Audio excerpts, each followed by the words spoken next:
Hello, good morning. পায়চারির একটা episode shoot করতে বাগানের একটা প্রান্তে এলাম, আর এতটাই বৃষ্টি নামলো যে বাড়ির দিকে দৌড়ে পালানোর উপায় নেই।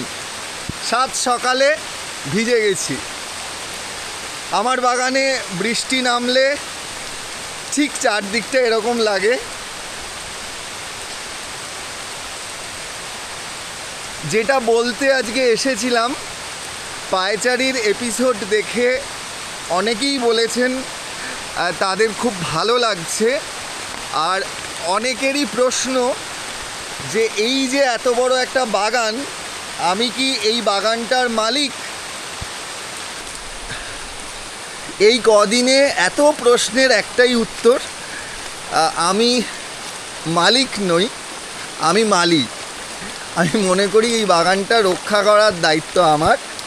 তাই মালিক মালিক ব্যাপারটার যেই ফিলটা, সেটা আমার মধ্যে কোনো কালে ছিল না। আমার মধ্যে ভালো একটা মালি মালি ফিল আছে, যে শহরে যাও চাকরি করতে, গ্রামে তোমার একটা জমি আছে, সেটা তোমাকে রক্ষা করতে হবে। যাই হোক,